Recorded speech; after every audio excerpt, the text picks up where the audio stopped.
오늘 말씀의 제목을 한번 봅시다. 절망을 이기게 하는 소망이라 그랬습니다. 소망이 있으면 어떤 절망도 이기게 한다는 거지요. 특별히 믿음을 가진 저와 여러분에게는 믿음 안에서 하나님이 소망을 주셨습니다. 그 소망은 세상 그 어떤 것과 비교할 수 없이 귀하고 아름다운 것이기 때문에 결코 그 소망을 가졌다고 해서 부끄러움을 당하지 않게 한다는 겁니다. 그만큼 믿음 안에서 저와 여러분에게 하나님 주신 소망은 너무나 귀하고 아름답습니다. 오늘 우리가 신앙생활을 하다 보면 당연히 환난이 따르게 됩니다. 믿음이 없었으면 당하지 않을 환난이 믿음 때문에 생길 수 있다는 얘기죠. 그러나 저와 여러분에게 소망이 있으면 그 어떤 환난도 다 견디며 이기게 해주는 거지요. 그러므로 여러분, 저와 여러분이 신앙생활하다 이런저런 어려움이 생겨도 결코 그것을 쉽게 포기해서는 안 되는 겁니다. 반드시 그것을 끝까지 잘 인내할 수 있도록 더욱 강하고 담대한 마음을 가져야 할 줄 믿습니다.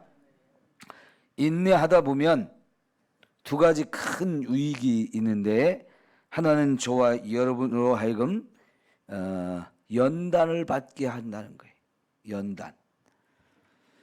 환난 속에서 우리가 자꾸 참고 또 참고 소망이 이룰 것을 믿고 이렇게 살다 보면 그걸 통해서 저와 여러분이 아주 강하고 담대한 믿음을 갖게 하시죠. 이게 바로 연단입니다.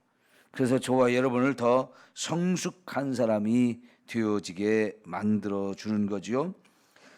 그리고 이 인내하다 보면 또 하나의 큰 유익이 바로 저와 여러분에게 소망을 이루게 하는 이 놀라운 역사가 우리에게 주어진다는 거지요. 소망이 없으면 어떻게 되겠습니까? 절망을 하게 됩니다. 옛날에 키에루 케골이라는 철학자가 있었는데요. 전 세계 사람들이 감동을 주는 아주 큰 그런 귀한 말씀을 주셨는데, 죽음에 이르게 하는 병이 있다 그랬어요. 죽음에 이르게 하는 병. 그게 뭐냐? 질병이 우리에게 와서 죽음에 이르게 할 수도 있지만 건강한 사람이라 할지라도 죽음에 이르게 하는 병, 그게 바로 절망이다 그랬어요. 절망을 하게 되면 삶의 의욕을 잃어버리죠. 살고 싶은 마음이 없는 거예요. 그래서 절망이라고 하는 것이 바로 저와 여러분을 죽음에 이르게 하는데, 소망이 있으면 그런 절망이 아니라 삶을 살아가게 하는 원동력이 생긴다는 거죠. 믿음이 바로 저와 여러분에게 그런 소망을 주는데요. 하나님께서는 저와 여러분에게 이 믿음 안에서 많은 것을 바라보고 소망하게 하죠. 특별히 세상에 사는 동안에 또 세상에 있는 것들을 소망으로 삼게 하는 것도 있습니다만은, 그런 것은 있을 수도 있고 없을 수도 있고요. 있어도 그만, 없어도 그만이에요. 그러나 진짜 소망은 이 세상에 있는 것이 아닙니다. 우리가 사는 동안에 그것이 안 주어질 수도 있습니다. 진짜 소망은 천국이기 때문에 그렇죠. 여러분, 믿음은 저와 여러분을 천국에 이르게 하는데, 이 천국을 우리의 소망으로 하나님이 주셨기 때문에 이 천국에 대한 소망이 저와 여러분을 하여금 어떤 어려움이 오고 어떤 상황이 와도 끝까지 이 믿음을 포기하지 않고 지키게 하죠. 그래서 이 믿음을 가지고 어떤 환난과 어려움도 잘 견디다 보면 그 사람은 믿음이 강해집니다. 큰 믿음이 되어집니다. 그렇게 연단이 되어지고, 그렇게 연단 과정 속에서 어느덧 저와 여러분의 소망의 항구에 이르게 해 주는 거지요. 자, 이런 천국에 대한 소망, 이 천국에 대한 소망은 세상의 그 어떤 것하고 바꿀 수 없는 너무나 귀한 거지요. 가장 가치 있고 가장 아름다운 것이 이렇게 천국에 대한 소망인데요. 여러분, 세상에서 우리가 값진 것, 귀한 것을 가질수록 그거는 공짜로 되어지는 게 없죠. 그죠? 세상에 공짜로 주어지는 건 아무것도 없다고 그러는데 작은 것 하나도 공짜로 되어지는 것은 없습니다. 근데 귀한 것일수록 우리 목숨을 걸어야 돼요. 왜요? 목숨보다 더 귀한 거니까. 천국이 그런 곳이잖아요. 여러분, 천국하고 무엇하고 바꿀 수 있습니까? 천국하고 바꿀 수 있는 것 없습니다. 천국에 비교될 수 있는 것 없습니다. 천국은 저와 여러분의 목숨보다도 귀해요. 그러니까 그 천국에 들어가기 위해서는 목숨을 걸 수 있는 거예요. 목숨을 걸고 그 어떤 어려움이 와도 그것을 끝까지 참고 견디는 거죠. 네. 오늘 하나님께서 저와 여러분에게 이 천국을 주신 것 감사합시다. 그런데 그 천국을 우리에게 어떻게 허락하셨습니까? 어떤 사람이 천국에 가요? 믿음을 가지면 천국을 갑니다. 예수님을 믿으면 천국을 가는데 가만히 생각해 보면요, 그 얘기는 뭐냐면 하나님께서 우리 목숨보다 귀한 천국을 값없이 줬다는 얘기예요. 공짜로 줬다는 얘기예요. 세상에서는 공짜로 주어지는 것이 아무것도 없지만 여러분, 하나님은 이 세상 그 어떤 것과도 비교할 수 없는 이 천국이라는 것을 우리에게 공짜로 주었어요. 예수 믿으면 된다. 믿는 사람한테 준다. 이렇게 말씀하셨으니까 믿는 게 뭐 돈 들어가는 겁니까? 아니잖아요. 믿는 사람한테 준다는 것은 값없이 공짜로 주겠다는 거예요. 생각해 보면 우리 목숨보다 귀한 이 천국을 공짜로 주었다? 그러니까 예수 믿으면 천국 갑니다. 예수 믿읍시다. 사람들한테 말하면 그게 너무 쉬워서 안 믿는 거예요. 에이, 믿는다고 어떻게 천국 가? 너무나 쉽다라고 생각하는 거죠. 근데 여러분, 우리한테는 그게 쉬운 거지만 우리 믿는 사람한테 천국을 주기 위해서, 공짜로 주기 위해서 사실은 하나님이 가장 귀한 것을 가지고 대가를 치렀잖아요. 하나님이 저와 여러분을 천국에 가게 하기 위해서 하나님이 치른 대가가 뭡니까? 하나님의 아들을 세상에 보내서 저와 여러분을 대신해서 죽게 한 것. 이게 바로 하나님이 저와 여러분을 공짜로 천국에 보내기 위해서 하나님이 대신 어마어마한 대가를 치른 거예요. 특별히 오늘 말씀을 살펴보면 하나님의 아들 예수님이 언제 어떤 상황에는 저와 여러분을 위해서 죽었다고 그랬습니까? 6절에 보니까 저와 여러분은 경건하지 않게 살고 있는데 이 경건하지 않은 자를 위해서 하나님의 아들이 대신 죽어주셨다는 거예요. 그러면서 설명하기를 세상에는 의인을 위해서 죽어주는 사람이 간혹 있는데 의인도 아니고 경건하게 살지 않는 이 악인을 위해서 누가 죽어줬다? 참 이런 일은 볼 수가 없다는 거예요. 그런데 하나님의 아들 예수님이 이 경건하지 않은 악인을 위해서 대신 죽어주는 이 엄청난 사랑을 저와 여러분에게 보여주었다는 거죠. 또 두 번째 8절에 보니까 우리가 아직 죄인 되었을 때 그리스도께서 우리를 위하여 죽어주심으로 인해서 하나님께서 우리에 대한 자기의 사랑을 확증하셨느니라 그랬어요. 저와 여러분이 죄인 된 그 상황에 있을 때 죄인을 위해서, 죄인을 살리려고 하나님의 아들 예수 그리스도를 십자가에 죽게 만들었다는 거죠.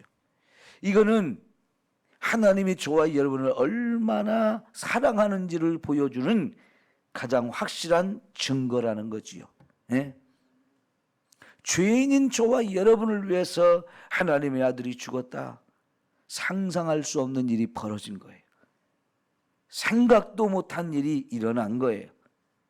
그것은 하나님께서 죄인임에도 불구하고 저와 여러분을 그만큼 사랑하셨다는 이야기지요. 또 10절에 보니까 우리가 원수 되었을 때에 그의 아들의 죽으심으로 말미암아 하나님과 우리를 화목하게 만들어 주었다. 원수를 위해서 죽어줬다는 거예요. 원수는 내가 죽이고 싶은 존재이거든요. 그런데 그 원수를 내가 죽이는 게 아니고 원수가 죽을 수밖에 없는 상황에 있는데 그 원수를 위해서 내가 대신 죽어준다. 하나님의 아들이 대신 죽어준다. 야, 있을 수 없는 일이 일어난 거지요. 하나님과 우리는 원수였습니다. 우리가 죄를 짓는다는 것은 하나님 앞에 원수 관계가 되어지는 건데, 그런 우리를 원수 되어진 자를 위해서 하나님의 아들이 대신 죽어가지고 하나님과 우리 사이를 화목하게 만들어줬다는 거죠. 여러분, 이것은 하나님이 저와 여러분을 그만큼 사랑했다는 것이고, 그 사랑하는 저와 여러분을 천국으로 보내기 위해서 절대로 지옥에 보낼 수 없다 하시면서 그 아들을 십자가에 죽게 만들었다는 얘기죠. 여러분, 그만큼 하나님의 아들이 저와 여러분을 천국으로 보내기 위해서 가장 귀한 대가를 치러 주심으로 인해서 저와 여러분이 천국에 가게 됐어요. 그렇게 저와 여러분에게 천국의 소망을 주셨으니까 이렇게 생명과도 바꿀 수 없는 천국을 소망으로 주셨는데, 어떻게 환난을 당한다고 해서 이 믿음을 버리고 천국을 포기할 수 있겠느냐 하는 거지요. 그러니까 여러분, 우리가 이 믿음을 가지고 사는 동안에 아무리 어떤 환난이 와도 우리는 천국을 포기해서는 안 된다는 거지요. 이 믿음이 있고 이 소망이 있으니까 그런 죽음의 고통이 저와 여러분에게 와도 우리는 당연히 그것을 견디고 반드시 이겨야 한다 하는 거지요. 자, 여러분, 이 성경이 지금 우리가 읽고 있는 로마서의 성경이 기록되고 나서 얼마 안 있어서 엄청난 박해가 일어났어요. 아니, 이 성경을 쓰는 바울 자신이 초대교회에 처음 예수를 믿는 사람들을 얼마나 박해했던 사람입니까? 사람들을 잡아다 옥에 가두고요. 심지어 사람들을 죽이기까지 했는데 이상하게 그렇게 엄청난 핍박을 가하는데도 사람들이 끝까지 예수를 믿는 거예요. 예수 믿지 마. 예수 믿으면 죽인다. 그러면 실제로 잡아 죽였는데도 불구하고 예수님을 믿는 걸 포기하지 않는 그 사람들 보면서 이거 뭐지? 도대체 예수 믿는 게 뭔데 저 사람들이 저렇게 죽어도 예수님을 믿는 거야? 그런데 진짜 예수님이 자기를 찾아와서 왜 네가 나를 이렇게 핍박하느냐? 네가 핍박하는 내가 바로 예수고 내가 바로 하나님의 아들이고 나를 믿으면 천국에 갈 수 있다. 이 말을 가르쳐 주셨을 때 그때 비밀을 깨달았죠. 아, 예수를 믿어야 천국에 갈 수 있는 거구나. 예수를 믿으면 천국에 가는구나. 이걸 깨닫고 보니까 이거는 죽어도 믿어야 되는 거죠. 죽는다고 해서 포기할 수 있는 게 아니었던 거죠. 왜? 내가 죽는 것보다도 더 귀한 것이 천국 가는 거잖아요. 그러니 어떤 핍박이 오고 어떤 환난이 와도 이거 끝까지 이 소망을 가지고 이길 수 있다는 것을 사도 바울이 몸소 깨달은 거예요. 그러니까 이제는 자기가 반대로 예수를 믿어야 된다고 사람들에게 증거하는 사람이 되어가지고 사람들한테 전해주는 말이 바로 그거잖아요. 환난이 와도 견뎌야 된다. 예? 환난이 와도 끝까지 견디면 우리에게는 천국이 주어지니까.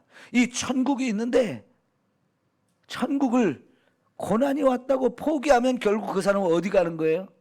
더 큰 고난이 있는, 아니 영원히 고난을 받게 되는 지옥에 떨어지는데 그까짓 거 견뎌야 된다는 거지요. 그래서 이 초대교회 시대에 많은 예수 믿는 사람들이 로마의 그 어마어마한 박해를 견뎌냈어요. 이 초대교회 성도들이 받은 이 환난은 상상을 초월하는 환난이었습니다. 너무나 잔인하고 너무나 끔찍하고 너무나 무서운 이런 환난을 경험하게 했는데 왜 그들이 그렇게 잔인한 방법을 통해서 예수 믿는 사람들을 이렇게 핍박했을까요? 못 믿게 하려는 거였어요. 믿지 말라는 거였어요. 예수를 믿는 것 대신 황제를 믿어라. 황제가 우리의 구주다.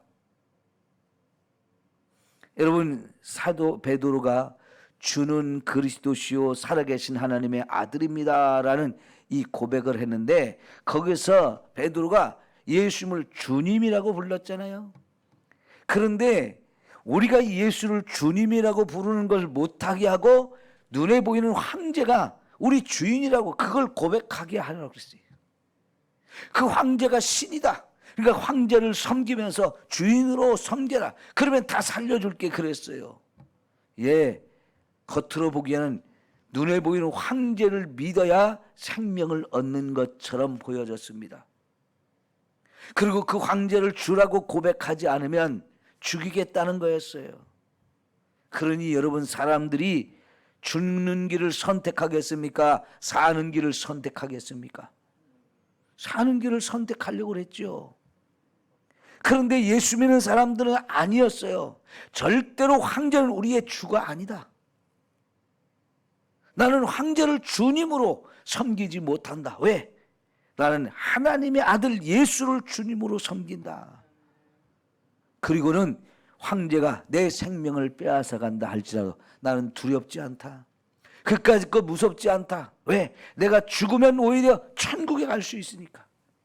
이 세상에서 목숨을 잃어버린다 할지라도 예수님이, 나의 주가 되신 예수님이 나를 다시 살려서 저 천국에서 영원히 살 수 있는 이 축복을 주는데 그까짓 거 이 세상에서 황제를 주라고 고백하지 않았다고 죽는 거 두려울 거 없다. 겁날 것 없다 하면서요, 목숨을 포기하면서까지 믿음을 선택하고 예수님을 선택했어요. 그게 참된 선택이었습니다. 왜요? 그 선택이 저와 여러분을 천국으로 인도하기 때문이지요. 오늘 우리도 그 길을 가는 거예요. 내가 믿는 예수님, 그분이 영원한 생명을 가지신 분이고 그분이 저와 여러분을 지옥 갈 인생을 천국으로 가도록 바꿔주시는 분이죠. 그렇게 하기 위해서 주님이 나를 대신해서 죽었잖아요. 초대교회 당시에 폴리갑이라고 하는 이 교부가 있었어요. 예수님의 참된 제자, 교회의 참된 지도자 폴리갑이라고 하는 분이 있었는데 그때 당시 연세가 많아가지고 80세가 훌쩍 넘은 노인이었는데요.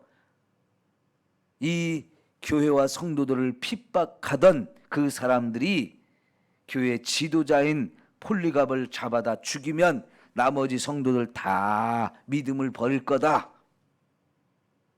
그러면서 폴리갑을 잡아왔습니다. 그리고 많은 사람들 앞에 세워놓고 예수를 부인해라. 그러면 죽이지 않을게. 안 그러면 이 불에 태워서 너를 죽일 거다. 그러면서 그 당시 사람들이 예수 믿는 거 못하게 하려고요, 잔인한 방법을 다 동원해서 온갖 방법으로 예수 믿는 사람들을 잔인하게 끔찍하게 죽였는데 그 중에 하나가 불에 태워 죽이는 거였어요. 그런데 이 폴리갑이라는 사람이 뭐라고 그랬느냐면 내가 믿는 예수님이 나를 한 번도 모른다고 부인하지 않았는데 내가 어찌 예수님을 부인하겠느냐고 그 말을 하고 불에 다 죽음을 당했어요. 그걸 본 모든 성도들이 나도 저렇게 나도 저렇게 죽는 거 두렵지 않고 나도 저렇게 끝까지 예수님을 부인하지 않겠노라고 하면서 다 같이 죽음의 길을 선택했어요. 그러니까 오히려 죽이려고 하던 사람들이 질려가지고 예수 믿는 것들은 못해 먹겠다, 예수 믿던 것들은 징글징글하다 하면서 오히려 자기들이 포기를 했어요. 왜 우리가 이렇게 예수 믿는 것에 목숨을 거는 겁니까? 예수를 믿어야만 천국에 갈 수 있기 때문에 그래요. 믿지 아니하면 결코 발견할 수 없는 어마어마한 소망이 우리에게 주어졌어요. 세상 그 어떤 것과도 바꿀 수 없는 가장 귀하고 가장 아름다운 천국이 저와 여러분에게 주어졌기 때문인 것이지요. 여러분, 천국 갈 자신이 있으십니까? 어떻게 그 천국에 가는 거예요? 예수를 믿음으로. 그래요. 오늘 우리가 그 예수를 믿고 있잖아요. 그러니까 이 믿음은 너무나 귀한 것이에요. 우리가 이 신앙생활하는 동안에 잠깐 동안에 어떤 고난이 온다고 해서 쉽게 포기할 수 없는 게 천국이잖아요. 그거 포기하면 결국은 지옥에 가서 영원히 고통을 받아야 되는데 지옥 갈 인생을 천국으로 보내주기 위해서 예수님이 나를 대신해서 죽어가지고 저와 여러분의 죄값을 치르고 그분이 영원한 생명을 우리에게 주셔서 천국 가게 되지 않았습니까? 그러니 우리가 포기할 수 없는 거죠. 성도 여러분, 끝까지 이 믿음을 잘 지키고 우리 천국에서 다 같이 만납시다. 네, 주님은 우리를 책임져 주시는 분이에요. 기도하겠습니다.